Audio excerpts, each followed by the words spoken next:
Hello, this is Hemant Prajapati, your HP sir. आज का हमारा टॉपिक है आईयूपीएसी नामकरण जो चल रहे थे अपने, उन आईयूपीएसी नाम में आज हम एक नया टॉपिक पढ़ने वाले हैं और वो नया टॉपिक है हमारा प्रतिस्थापी या साकित श्रृंखला, जिन्हें हम साइड चेन भी कहते हैं, है ना। तो प्रतिस्थापी या साकित श्रृंखला, साइड चेन वाले कार्बनिक यौगिकों का आईयूपीएसी नामकरण। अब देखो, नॉर्मली अपन ने इसके पहले वाली क्लास में जो हमने पढ़ा था कि उसमें सिंपल आईयूपीएसी नाम, सिंपल आईयूपीएसी यौगिक थे हमारे पास। तो उन यौगिकों के लिए हमने जो है नामकरण किया था, उनमें द्विबंध वाले, त्रिबंध वाले, जिनकी संख्या 2, 3, 4 हो, उनके बारे में भी हमने पढ़ा। और आज हम बात करने हैं कि प्रतिस्थापी। तो हम बात कर रहे थे साइड चेन वाले कार्बनिक यौगिक। अब साइड चेन वाले कार्बनिक यौगिक या साकित श्रृंखला वाले या प्रतिस्थापी कार्बनिक यौगिक होते क्या है, सबसे पहले तो हम इनको समझें, इसके बाद फिर हम इनके नामकरण के बारे में पढ़ेंगे। तो इसमें हम ध्यान से देखें कि हमारे पास हमने कुछ ऐसे यौगिकों को देखा है, जैसे ये इस टाइप के यौगिक हैं।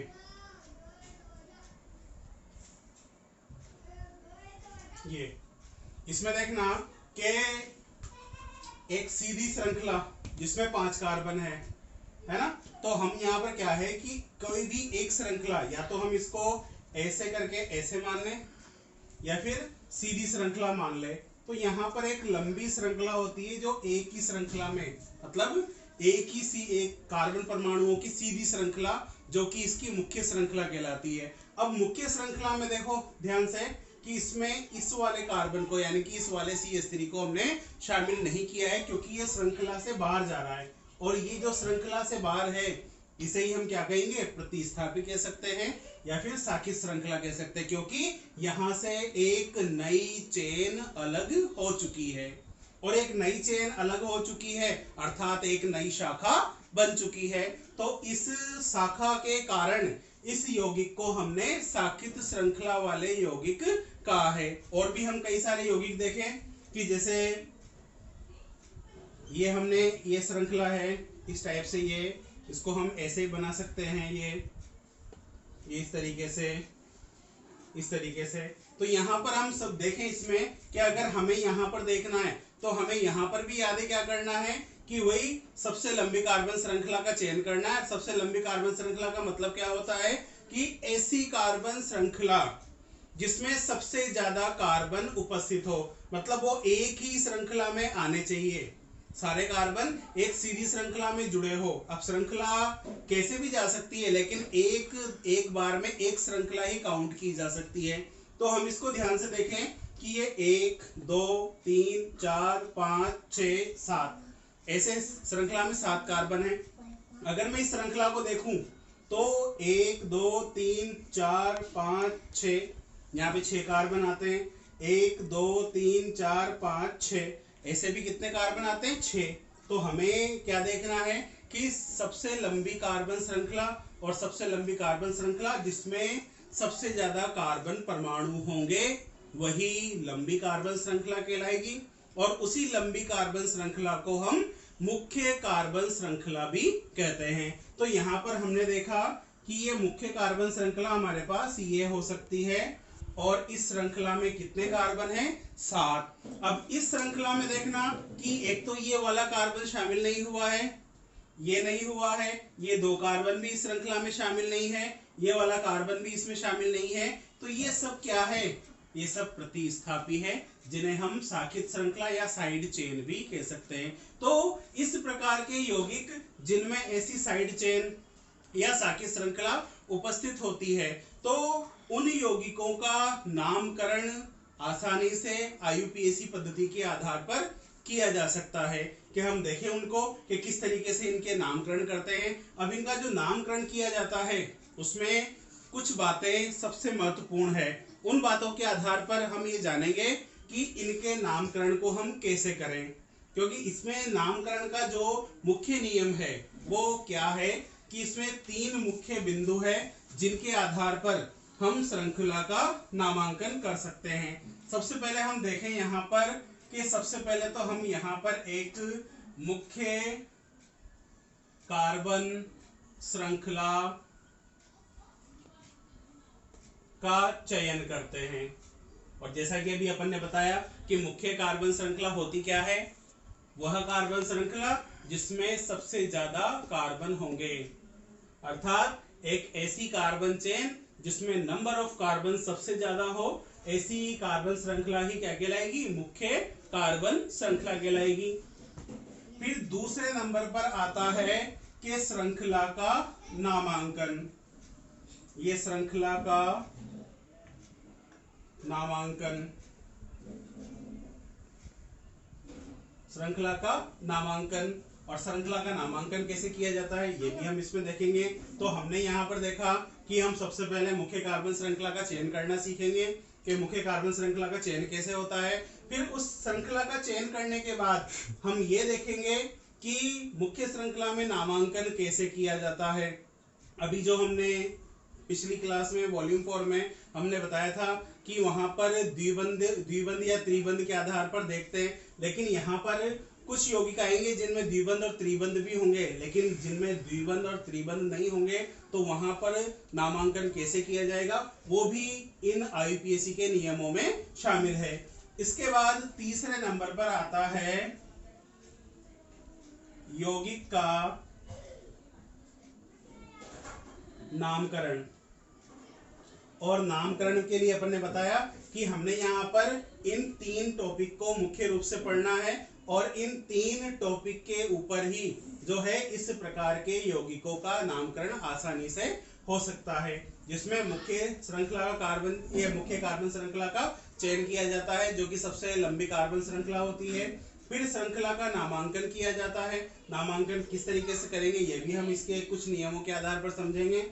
इसके अलावा यौगिक का नामकरण फिर कैसे किया जाएगा ये भी हम इनके आधार पर समझेंगे। तो पहले हम क्या करते हैं कि मुख्य कार्बन श्रृंखला का चयन कैसे किया जाता है इसके बारे में जानकारी लेते हैं। तो यहाँ पर देखना कि मुख्य कार्बन श्रृंखला का चयन कैसे किया जाता है।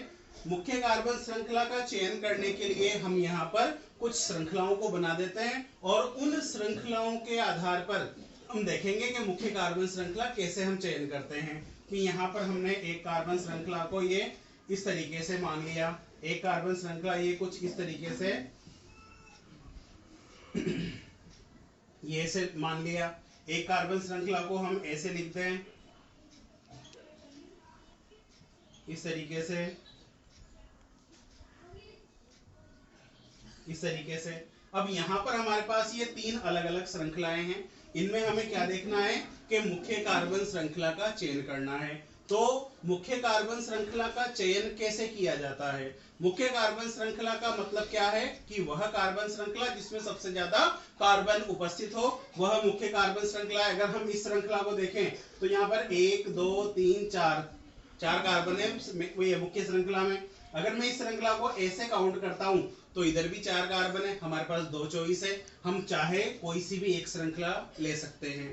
तो यहाँ पर हमने क्या बताया कि हम इस श्रृंखला का चयन ये ऐसे कर लेते हैं। तो इस तरीके से क्या है कि हमारे पास मुख्य कार्बन श्रृंखला होगी जिसमें कितने कार्बन होंगे, 4 कार्बन होंगे। फिर इसके बाद हम बात करते हैं दूसरे एग्जाम्पल के बारे में। तो दूसरे एग्जाम्पल में देखें कि हम ये इसको काउंट करके चलते हैं कि 1 2 3 4 5 6। अब देखो अगर हम इसको सीधा काउंट करते हैं तो हमारे पास यहाँ पर कार्बन कितने 6 कार्बन आते हैं और हमें 6 कार्बन की एक श्रृंखला प्राप्त होती है। लेकिन अगर मैं इसको यहाँ से काउंट करता हूँ तो यहाँ से देखना 1 2 3 4 5 6 और 7। हम इसको इधर भी ले जा सकते हैं और इसको इधर भी ला सकते हैं, क्योंकि जब चॉइस हो, 2 चॉइस हो, है ना, तो हमारे पास ऑप्शन होता है कि हम किधर भी श्रृंखला का चयन कर सकते हैं। तो हमने देखा कि सीधी श्रृंखला में तो 6 कार्बन है। ये देखो ये सीधी श्रृंखला में 6 कार्बन है जो कि गलत श्रृंखला मानी जाएगी। लेकिन अगर मैं इस श्रृंखला को ऐसे ना ले जाकर इसको मैं ऐसे ले जाऊं, ये इस तरीके से, देखो ध्यान से कि अगर मैं इस श्रृंखला को ऐसे ले जाऊं तो यहाँ पर देखना कि हमारे पास मुख्य श्रृंखला में कितने 7 कार्बन प्राप्त होते, तो यह मुख्य श्रृंखला मानी जाएगी। अब एक बात का ध्यान रखना कि श्रृंखला चाहे ऊपर नीचे कैसे भी जा रही हो, कैसा कोई भी तरीका हो सकता है। क्योंकि एक बार बताओ कि जैसे भी मान लो कि दिमाग में एक अलग क्वेश्चन हो कि ये सीधी श्रृंखला कैसे होगी। अगर मैं इसको और इसको पकड़ के ऐसे खींच दूं तो बिल्कुल एकदम सीधी कार्बन श्रृंखला आएगी नहीं आएगी। तो इस तरीके से ये मुख्य कार्बन श्रृंखला होगी और एक सीधी श्रृंखला प्राप्त हो जाएगी। अगर मैं इस यौगिक की बात करूं तो इस यौगिक को देखो ध्यान से, तो 1 2 3 4 5 6 ऐसे इसमें 6 कार्बन है। अगर मैं इसको ऐसे काउंट करता हूं 1 2 3 4 5 6 7 ऐसे इसमें 7 कार्बन आते हैं। और अगर मैं इसको ऐसे काउंट करता हूं 1 2 3 4 5 6 7 8 तो मेरे पास सबसे ज्यादा कार्बन किस साइड में है। अगर मैं कार्बन श्रृंखला का चयन ऐसे करता हूं तो मुझे यहाँ पर सबसे ज्यादा कार्बन प्राप्त होंगे। तो इस तरीके से ये हमारी मुख्य कार्बन श्रृंखला होगी। और जैसा कि हमने पहले ही बताया कि यहाँ पर जब ये सीधी श्रृंखला का हुई, करना कुछ भी नहीं है, इधर का ये कार्बन पकड़ो और दोनों को खींच दो, एक सीधी श्रृंखला बन जाएगी। तो इस तरीके से जो है हम यहाँ पर एक लंबी कार्बन श्रृंखला का चयन कर सकते हैं और एक मुख्य कार्बन श्रृंखला का चयन कर सकते हैं। तो इस तरीके से ये हमारा श्रृंखला का चयन हो गया। इसके अतिरिक्त जो है कुछ और भी एग्जाम्पल हैं जिनमें हम ये देखते हैं कि हम श्रृंखला का चयन किस तरीके से करें। तो उसमें कई बार क्या होता है कि प्रतिस्थापी जो है, जो साइड चेन है, ये मुख्य भूमिका में होती है और इसके आधार पर भी हम श्रृंखला का चयन कर सकते हैं। आप पहले इसे नोट करो। इसके बाद हम आगे बात करें कि कार्बन श्रृंखला का चयन में जो है हमने एक तरीका देखा जिसमें हमने लंबी कार्बन श्रृंखला, मुख्य कार्बन श्रृंखला को चुना। इसके अलावा हम कुछ और भी ऐसे यौगिकों के बारे में बात करें कि जहां पर हमें कई बार कार्बन श्रृंखला का चयन करने में थोड़ा कंफ्यूजन होता है। तो उन कंफ्यूजन को हम कैसे क्लियर करें। देखो ध्यान से कि हमारे पास एक ही ये कार्बन श्रृंखला है इस तरीके से, ये हमारे पास एक कार्बन श्रृंखला है, ये इस तरीके से। अगर मैं इस कार्बनिक यौगिक की बात करूं तो यहाँ पर देखना कि हमारे पास एक श्रृंखला तो ये इस तरीके से है ही सही, और एक श्रृंखला ये इस तरीके से है ये। तो यहाँ पर अगर हम इसको गौर करके देखें तो हमारे पास, अगर मैं इस श्रृंखला का सीधे चयन करता हूं तो हमारे पास कितने कार्बन प्राप्त होंगे, 6। लेकिन अगर मैं इस श्रृंखला को अगर ऐसे ले जाकर ऐसे ले जाता हूं तब भी मुझे 6 कार्बन प्राप्त होंगे। अगर मैं इस श्रृंखला का चयन ऐसे करके ऐसे करता हूं, अर्थात मैं अगर इस श्रृंखला को ऐसे और ऐसे लिखता हूं तब भी मुझे 6 कार्बन की प्राप्ति होगी। लेकिन यहाँ पर सबसे बड़ा कंफ्यूजन क्या है कि हम श्रृंखला का चयन ऐसे न करके हम एक सीधी कार्बन श्रृंखला का चयन करेंगे। उसका रीजन क्या है कि जैसे मैंने इस श्रृंखला को चुना तो इसमें देखना कि ये साइड चेन होगी और ये भी एक साइड चेन होगी, है ना, ये भी एक साइड चेन होगी और एक साइड चेन होगी। तो इसमें बताओ कितने साइड चेन है मेरे पास, 2 साइड चेन। इसमें कितने साइड चेन है हमारे पास, 2 साइड चेन है। अगर मैं इस श्रृंखला को ऐसे लेता हूं,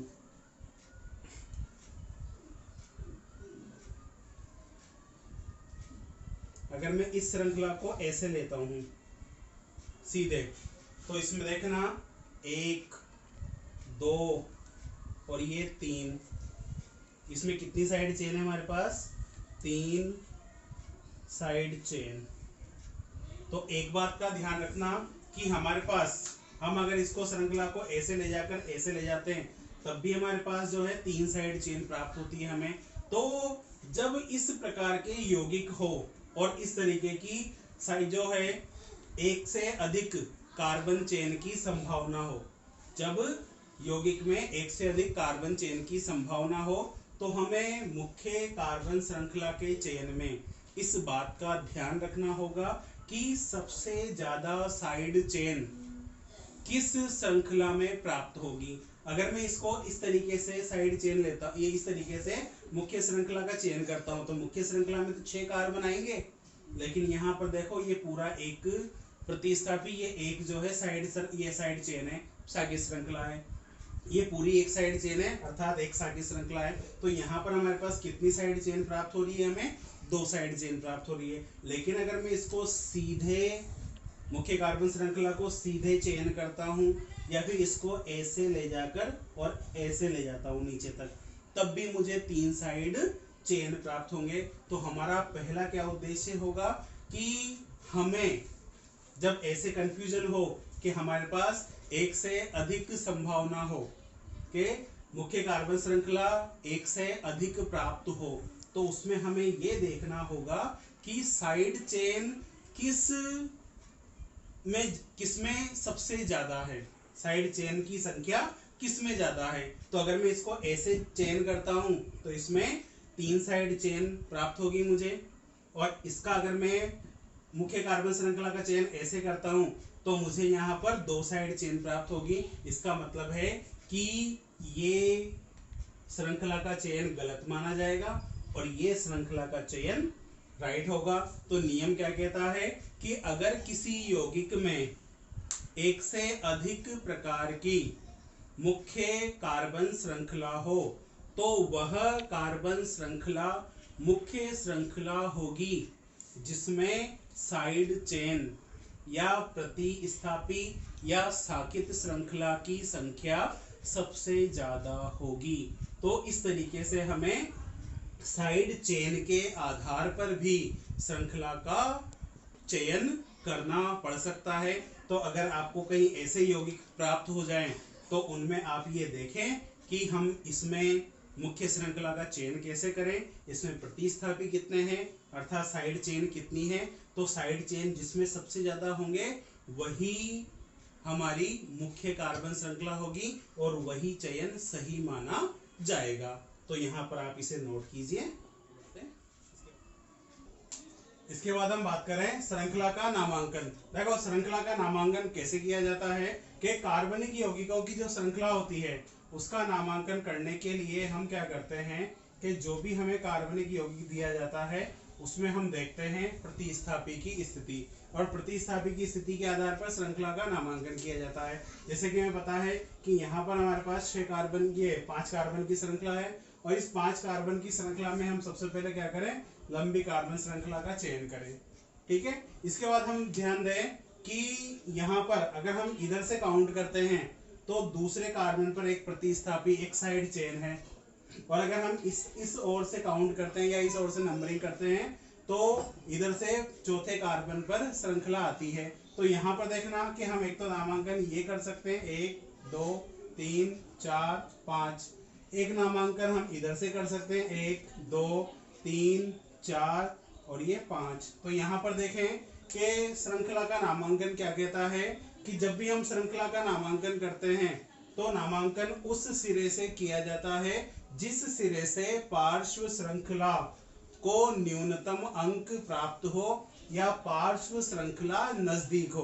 तो यहाँ पर देखो इस पार्श्व श्रृंखला को अगर हम इस ओर से नामांकन करते हैं तो दूसरे नंबर पर पार्श्व श्रृंखला है, और अगर हम इस ओर से नामांकन करते हैं तो पार्श्व श्रृंखला या साकित श्रृंखला जो है वो कौन से नंबर पर है, 4th नंबर पर। तो हमारा ये नामांकन सही माना जाएगा और ये नामांकन गलत माना जाएगा। इसके अलावा अगर मान लो कि कार्बन श्रृंखला में दो अलग अलग प्रतिस्थापी हैं, ध्यान से देखना,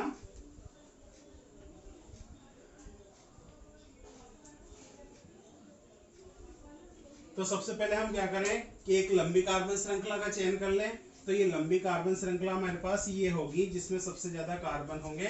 तो ये हमारे पास 7 कार्बन की एक श्रृंखला है। अब इस 7 कार्बन की श्रृंखला में देखें ध्यान से, तो इधर एक प्रतिस्थापी ये है अर्थात एक साइड चेन ये है, और दूसरी साइड चेन जो साकित श्रृंखला है वो ये है।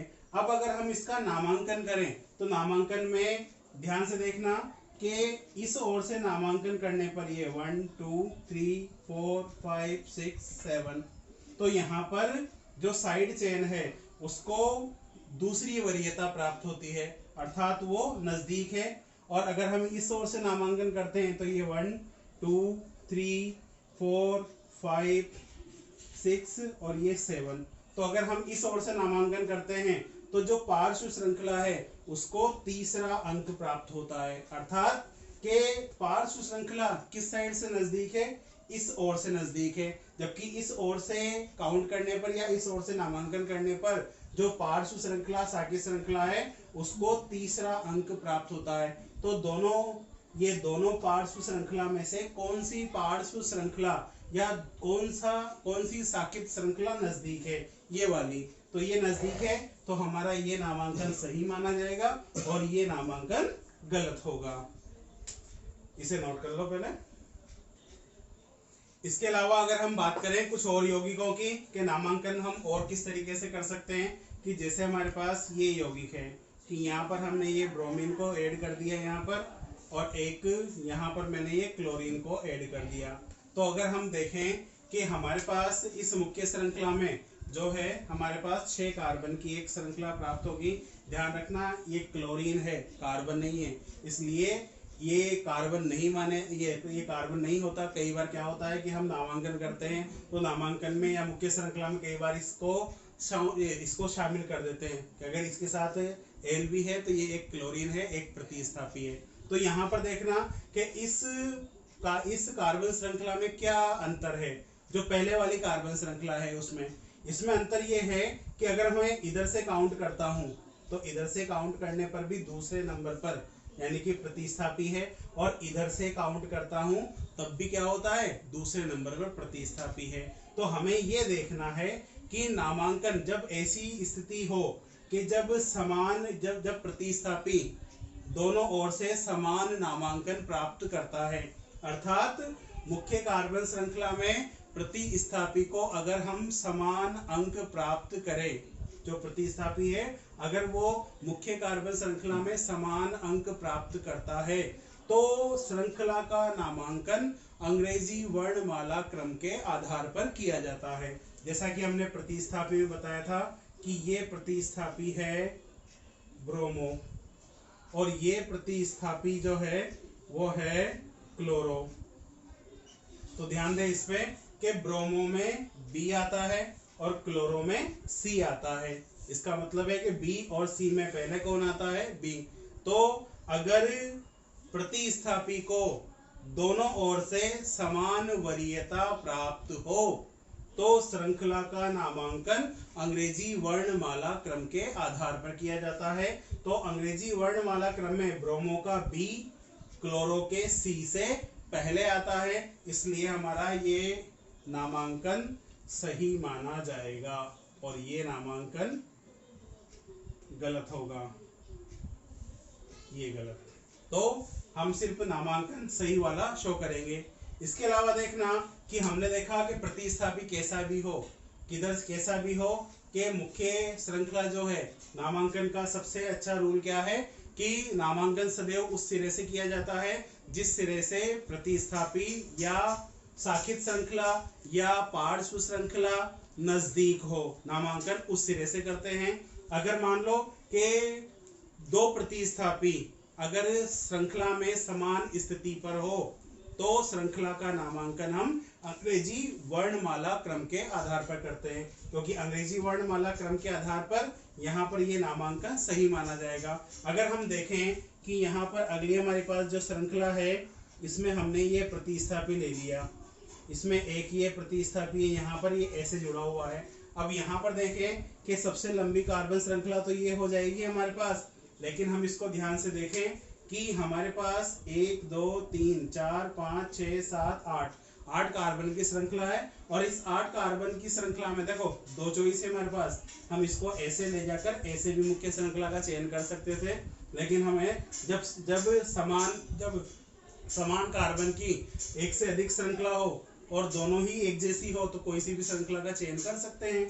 लेकिन नामांकन अब हमें कैसे करना है कि इधर से भी देखो तीसरे कार्बन पर एक साखित श्रृंखला है और इधर से नामांकन करने पर तीसरे कार्बन पर एक साखित श्रृंखला है। तो हमने जो प्रतिस्थापी देखे थे कि ये यहाँ पर ये दोनों कार्बन का इनका मतलब क्या है कि जैसे मैं अगर इनकी संयोजकता पूरी करूं तो यहाँ पर ये H3, यहाँ पर ये H2 है ना, यहाँ पर ये एक कार्बन, फिर यहाँ पर ये दो हाइड्रोजन, यहाँ पर एक हाइड्रोजन, यहाँ 2 हाइड्रोजन, यहाँ पर भी 2 हाइड्रोजन, यहाँ पर एक हाइड्रोजन लगाने पर ये 4 संयोजकता पूरी, और यहाँ पर भी ये हाइड्रोजन 2 लगाने पर संयोजकता पूरी, और यहाँ पर कितने, ये 3 हाइड्रोजन लगाने पर इसकी संयोजकता को पूरी कर दें। फिर यहाँ पर देखो ये CH2 और यहाँ पर ये CH3 और यहाँ पर ये CH3, तो वही जो अपन ने कार्बन श्रृंखला बनाई है, तो यहाँ पर हमने ये जो ओपन श्रृंखला लिखी हुई है इनको हम हाइड्रोजन से कार्बन की संयोजकता के आधार पर पूर्ण कर सकते हैं। अब हम इसको ध्यान से देखें कि हमारे पास एक तो ये प्रतिस्थापी श्रृंखला है और एक ये प्रतिस्थापी श्रृंखला है। तो इस प्रतिस्थापी श्रृंखला का प्रतिस्थापी में हमने नाम लिखा था एथिल, और इस प्रतिस्थापी का नाम हमने क्या लिखा था, मैथिल।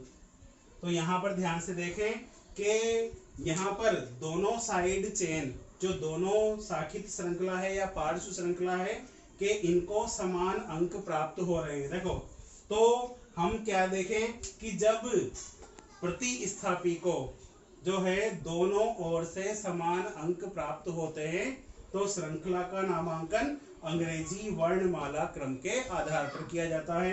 कि ये जो प्रतिस्थापी है ये है हमारा एथिल प्रतिस्थापी, और ये जो प्रतिस्थापी है ये हमारा है मैथिल प्रतिस्थापी। तो मैथिल में तो एम आता है और एथिल में ई आता है। तो अंग्रेजी वर्णमाला क्रम में पहले ई आएगा या एम ई, तो पहले ई आएगा, तो हम श्रृंखला का नामांकन इस सिरे से करेंगे, 2 3 4 5 6 7 8। तो इस तरीके से जो है हम श्रृंखला का नामांकन कर सकते हैं। आप इन्हें भी लिखो। इसके बाद हम बात करें, हमारे पास कुछ और एग्जाम्पल और है श्रृंखला के नामांकन में, जैसे कि हमारे पास ये यौगिक है।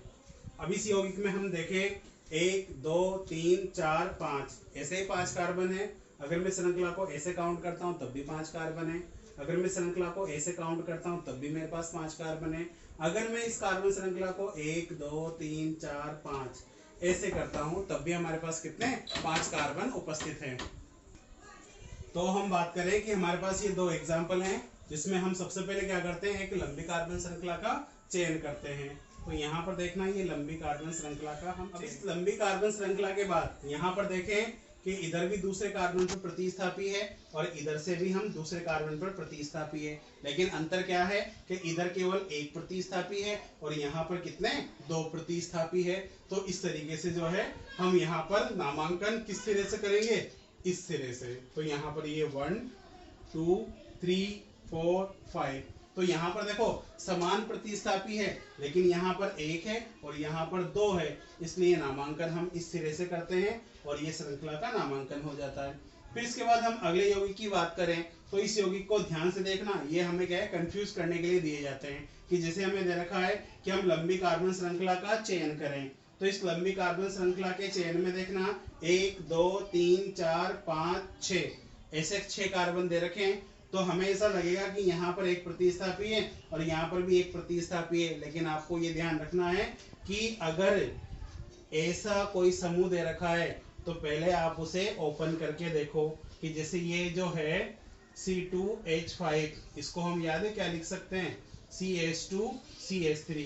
तो अगर मैं इसको यहाँ से C2H5 को हटाकर मैं क्या लिख देता हूँ, CH2 और ये CH3। तो अब देखो ध्यान से कि अब यहाँ पर ये 1 2 3 4 5 6 7, अब है इसमें कितने कार्बन, 7 कार्बन। पहले क्या लग रहा था कि भाई सीधी श्रृंखला है 6 कार्बन की, लेकिन हमने ऐसे समूह, ऐसे प्रतिस्थापी समूह जो सिरे पर आते हैं, तो उनको ध्यान से देखना है कि उनमें जितने भी कार्बन हैं उनको काउंट किया जाता है और उसके आधार पर लंबी कार्बन श्रृंखला का चयन किया जाता है। तो यहाँ पर अब हमारी लंबी कार्बन श्रृंखला 6 कार्बन की नहीं होगी, अब हमारी लंबी कार्बन श्रृंखला में कितने कार्बन होंगे, 7 कार्बन। तो हम यहाँ पर ये इसके 7 कार्बन इसमें काउंट कर लेते हैं।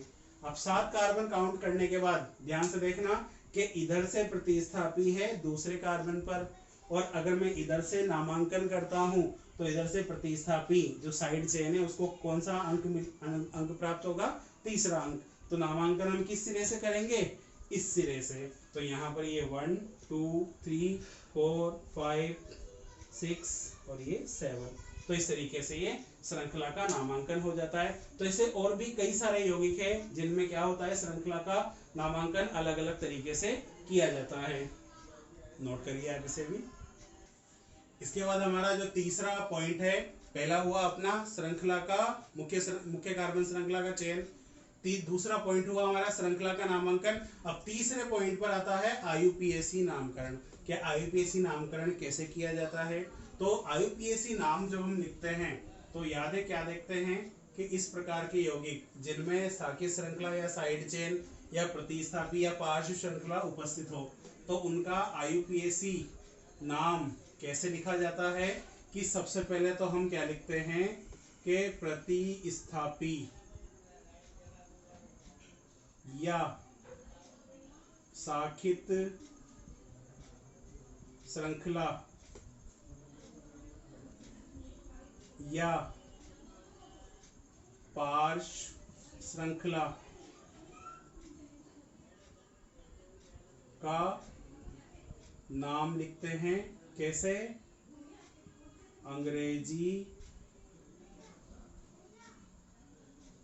वर्णमाला क्रम में।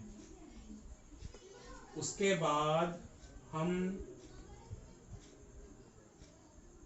वर्ड रूट अर्थात एल्क, वर्ड रूट अर्थात एल्क ऊपर लिखा हुआ है, देखो ध्यान से कि वर्ड रूट कब आता है कि मुख्य श्रृंखला में कितने कार्बन है। एक कार्बन है तो मेथ यूज करेंगे, दो कार्बन है तो एट, तीन है तो प्रोप, चार है तो ब्यूट, पांच है तो पेंट, छह है तो हेक्स, सात है तो हेप्ट और आठ है तो ऑक्ट। फिर इसके बाद हम इसमें लगाते हैं अनुलग्न, अनुलग्न जो कि होता है हमारा सफिक्स, है ना, जो कि हमने देखा है एन लगा सकते हैं। अगर मुख्य कार्बन श्रृंखला में केवल एकल बंध है तो हम क्या लगाएंगे? एन। अगर द्विबंध है तो हम क्या लगाएंगे? इन, है ना। और अगर त्रिबंध है तो हम अनुलग्न क्या लगाएंगे? आइन। और ये हमारा जो अनुलग्न है इसे हम प्रथम अनुलग्न कहते हैं, क्योंकि ये कार्बन की जो श्रृंखला होती है उस कार्बन श्रृंखला में केवल बंधों की संख्या के ऊपर निर्भर करता है। तो यहाँ पर ये जो अनुलग्न है इसे हम प्रथम अनुलग्न भी कहते हैं। तो इस सूत्र का उपयोग करना है हमें, आप इस सूत्र को ध्यान से लिखेंगे और इस सूत्र का उपयोग करके जो है हम कार्बनिक यौगिकों का नामांकन करेंगे। कैसे किया जाता है ध्यान से देखिए कि हमारे पास ये एक यौगिक है CH3 CH CH3 CH2 ये CH3। अब जैसा कि हमें पता है कि हमें इसमें सबसे पहले लंबी कार्बन श्रृंखला का चयन करना है। हमने श्रृंखला का चयन करना सीखा है, तो लंबी कार्बन श्रृंखला को हम ऐसे चयन कर सकते हैं। अब ध्यान रखना, ये जो चयन करने का हमने तरीका बताया था ये केवल एक समझने के लिए है। आप चाहो तो डायरेक्ट लंबी कार्बन श्रृंखला अगर आपको दिखाई दे रही है तो आप उसे डायरेक्ट भी लिख सकते हो। श्रृंखला हमें पता है कि लंबी कार्बन श्रृंखला कैसे होगी, है ना। नामांकन हम किस ओर से करें? जिस ओर से प्रतिस्थापी नजदीक हो। किधर से? इस ओर से। तो ये 1 2 3 4 ये नामांकन जरूर करना है, क्योंकि नामांकन से हमें पता रहेगा कि हमें प्रतिस्थापी का नाम कब, कहाँ और कैसे लिखना है। तो यहाँ पर देखना कि हमारा आईयूपीएसी नाम लिखने का जो सूत्र है वो क्या कहता है कि हम पहले प्रतिस्थापी या शाखीय श्रृंखला या पार्श्व श्रृंखला का नाम लिखेंगे अंग्रेजी वर्णमाला क्रम में। ये अंग्रेजी वर्णमाला क्रम कैसे क्यों लिया हमने? क्योंकि कई बार क्या होता है कि मुख्य श्रृंखला में जो है एक से अधिक प्रकार के प्रतिस्थापी हो, तब उनका हम जब नाम लिखते हैं तो हमें यह देखना पड़ता है कि अंग्रेजी वर्णमाला क्रम में पहले कौन आता है, तो हम पहले उसका नाम लिखेंगे। इसके बाद हम उस टाइप का कोई यौगिक भी लिख लेंगे ताकि हमें ये कंफ्यूजन क्लियर हो जाए। तो यहाँ पर हम देखें कि मुख्य श्रृंखला में केवल दूसरे कार्बन पर एक प्रतिस्थापी है और इस प्रतिस्थापी का नाम क्या है? मेथिल। तो यहाँ पर देखना कि हमें प्रतिस्थापी का नाम लिखना है और प्रतिस्थापी देखो मेथिल जो है वो कौन से कार्बन पर उपस्थित है? दूसरे कार्बन पर। तो हम क्या लिखेंगे कि दूसरे कार्बन पर ये मेथिल है, तो 2' मेथिल।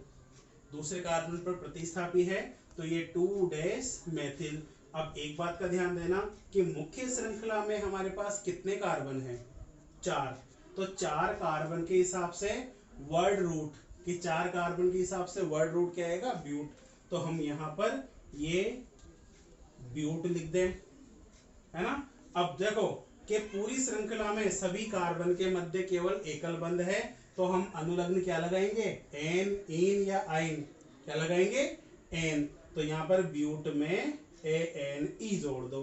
तो इस तरीके से सॉरी, तो यहाँ पे 2-मेथिल, ये ब्यूट और ये ANE, तो इस तरीके से 2-मेथिल ब्यूटेन, ये इसका पूरा नाम होगा। और एक बात का और ध्यान रखना कि मैंने देखो कहीं पर भी स्पेस नहीं दिया है, तो जब हम IUPAC नाम लिखते हैं तो ये IUPAC का पहला रूल है कि नाम को केवल एक ही शब्द में लिखा जाता है, चाहे नाम कितना ही बड़ा क्यों ना हो। अगर कहीं से एक लाइन में नहीं आ रहा है तो वहां पे डैश लगाकर आप उसे अगली लाइन से चालू कर सकते हो, लेकिन आपका नाम जो है पूरा एक ही वर्ड में होगा। इसके बाद हम बात करते हैं कि जैसे हमारे पास ये हमने एक तो ये ब्रोमीन एक प्रतिस्थापी ये ले लिया,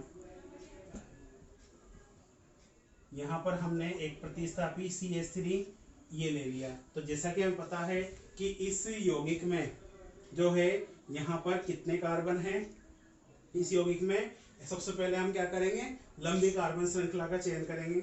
लंबी कार्बन श्रृंखला आप कैसे भी चयन कर सकते हो। देखो 2 चॉइस है हमारे पास, 1 2 3 4 5 6 और 1 2 3 4 5 6 7, ये 6 सॉरी 1 2 3 4 5 6। तो यहाँ पर 6 कार्बन की श्रृंखला है हमारे पास, और इस 6 कार्बन की श्रृंखला हम चाहे सीधी ले चाहे इधर ले, हमारे पास स्थिति वही है कि 2 प्रतिस्थापी आएंगे, 2 साइड चेन बचेगी इसमें। तो हमने क्या किया, ये लंबी श्रृंखला का ये चयन कर लिया। अब इसमें बात आती है नामांकन हम किस ओर से करें। जैसा कि हमें पता है कि इस ओर से दूसरे कार्बन पर ब्रोमीन प्रतिस्थापी है और ब्रोमो प्रतिस्थापी है, और इस कार्बन पर जो है मेथिल प्रतिस्थापी है। तो जब प्रतिस्थापी कार्बन श्रृंखला में समान वरीयता यानी कि समान स्थिति पर हो, तो हम नामांकन में हम पहले अंग्रेजी वर्णमाला क्रम को ढूंढेंगे।